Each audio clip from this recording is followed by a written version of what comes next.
Hello everyone, my name is Mateo, and I'm excited to represent Team Chef AI at the GenHack 4 Hackathon. This week, we focused on understanding the urban heat island effect and finding meaningful ways to visualize its impact. In this presentation, I'll walk you through our process, the tools we used, and the key insights we uncovered along the way. Let me introduce you to the DEGURBA dataset, which played a crucial role in our analysis. DEGURBA stands for Degree of Urbanization, and it's essentially a classification system that helps us understand the character of different areas.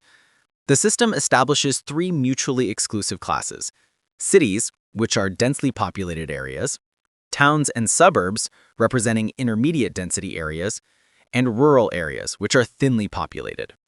Now, you might wonder why we needed this dataset at all. The reason is straightforward. The NDVI index alone, that's the Normalized Difference Vegetation Index, isn't sufficiently informative when it comes to determining how urbanized a location actually is.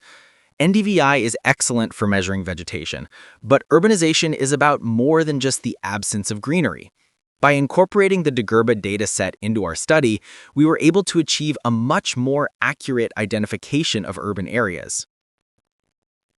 Looking at these maps of the Emilia-Romagna region, you can see how the classification works in practice. The red areas indicate urban zones, corresponding to areas with a DEGURBA value of 1, while the green represents rural areas. In our study area, we identified 11 urban areas based on the DEGURBA classification. These include key cities such as Bologna, Piacenza, Parma, Modena, Ferrara, Ravenna, and others. In our analysis, we observed a pattern that was fully in line with expectations.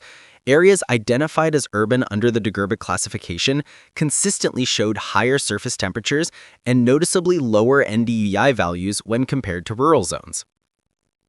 To ensure that the spatial datasets aligned correctly, we had to resolve several mismatches between the DEGURBA map and the municipal boundaries from GADM.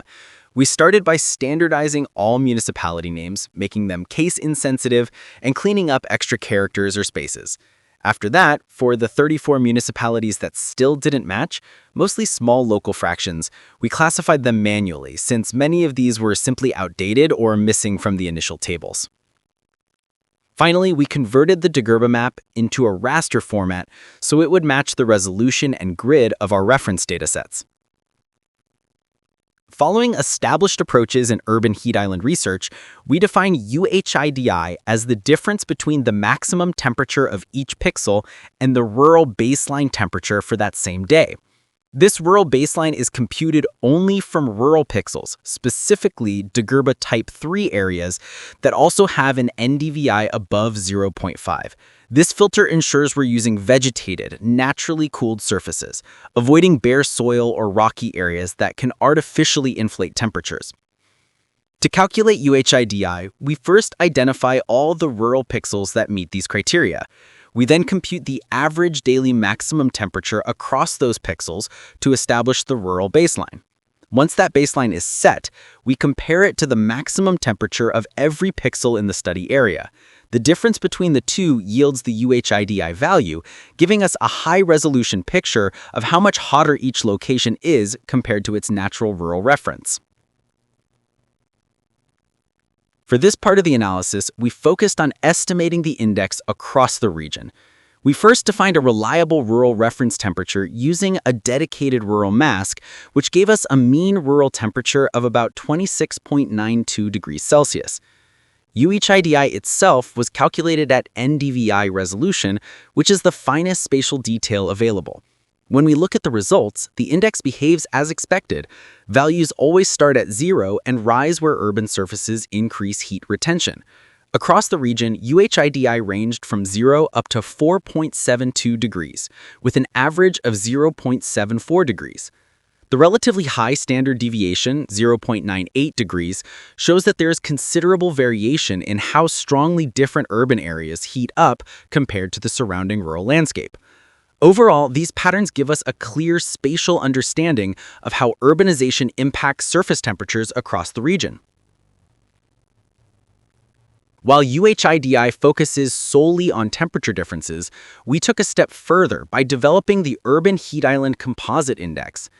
This integrated metric combines temperature, vegetation, and urbanization level into one normalized value.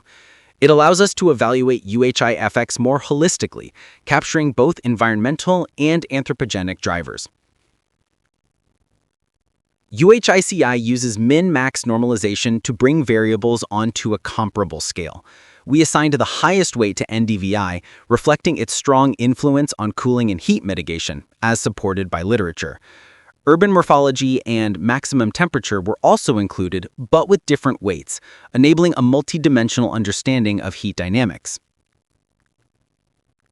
We ran UHICI analyses using two temperature sources, ERA-5 satellite data and spatially interpolated ECA meteorological station data. Both approaches highlight densely urbanized areas, such as Bologna's central zone, as UHI hotspots. One important detail to highlight is the artifact visible in the eastern part of the region, inside the Kamakwa valleys. That area appears warmer due to an NDVI-related error because it's actually a wetland and not an urban surface. Our statistical evaluation confirms that higher UHICI values strongly correlate with lower NDVI. This aligns with expectations. Areas lacking vegetation show higher heat retention and more intense UHI-FX. This also reinforces the importance of green infrastructure in mitigating urban heating.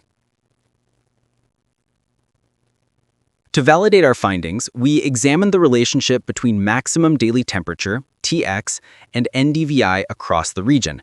Consistently low NDVI areas exhibit higher temperatures in all seasons, reinforcing the UHI signal and confirming vegetation's cooling role.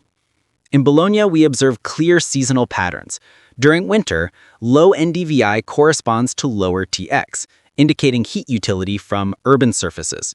During summer, high NDVI aligns with lower Tx, indicating cooling from vegetation. Modena shows similar behavior, confirming a strong negative correlation between Tx and NDVI during the hotter months.